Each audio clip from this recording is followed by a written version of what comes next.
Hey, what's up, Good Life? Thanks for joining me for today's 128 moment. Hopefully you've been able to join us over the last few weeks during our Abide sermon series as we walk through all those practical tools, those spiritual disciplines that help us live out the profound truth of abiding in Christ.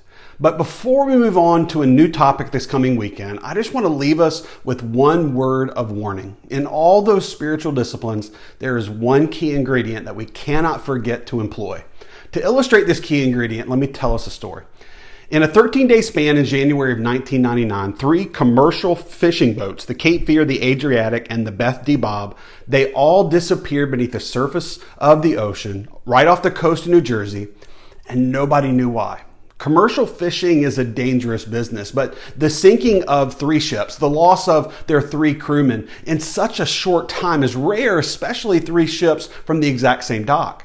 Lengthy investigations into the tragedies, they found that none of the ships had a breach in the hull. All 3 ships were captained by veteran people with 10 years or more of experience, and all 3 ships were on their way back to port with less than 15 miles between them and home.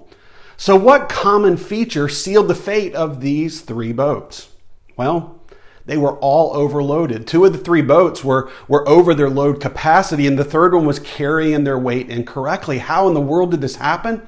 Well, an empty clam trap weighs about 300 pounds, but it weighs more than a ton when it's loaded with a catch. And the Cape Fear and the Adriatic, they were carrying 10 extra traps on board. 10 tons of excess burdens brought these boats all the way to the bottom. Now, in the same way, overburdening in our lives can lead to burnout. Overwork and stress can cause us to physically, mentally, and spiritually collapse. Our collapses might prove even more costly, though, to people we haven't even met yet. In 1 Peter 3:15, the Bible tells us to always be prepared to make a defense to anyone who asks for the reason for the hope that is in us, but for us to do it with gentleness and to do it with respect. As followers of Christ, we should always be ready to share the reason for the hope that we have in Jesus. However, overburdened believers, they don't give terrific testimonies. Burnout doesn't make us very nice, and a burned out believer doesn't always make somebody want to follow Jesus. Investigators into those 3 lost ships, they asked other captains why a veteran would ignore his boat's specs and overburden his vessel. And over, the answer from these veteran seafarers was nothing more than a look and a shrug. They had no answer other than overloading a ship was common practice. These captains didn't perceive themselves to be in any danger. They were simply doing what was normal in their industry. As a culture, and even as a church culture, we have accepted burnout as normal. We shrug our shoulders and wonder why another family's fallen apart, another friend has had a breakdown, another person has wandered away from the church. All the while, we say a prayer for our lost loved ones, and we struggle to understand why they won't surrender their lives to Jesus. Why can't they see the reason for the hope that we have? Is it possible we don't look like the hope they need? Could our overburdening be overwhelming the joy of our salvation?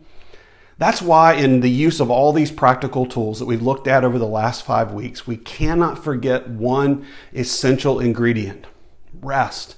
One of the best ways we can make the most of the moments God has given us is to be intentional about the way we use those moments to rest. If we want to be ready to give a reason for the hope that we have, we simply must be rested.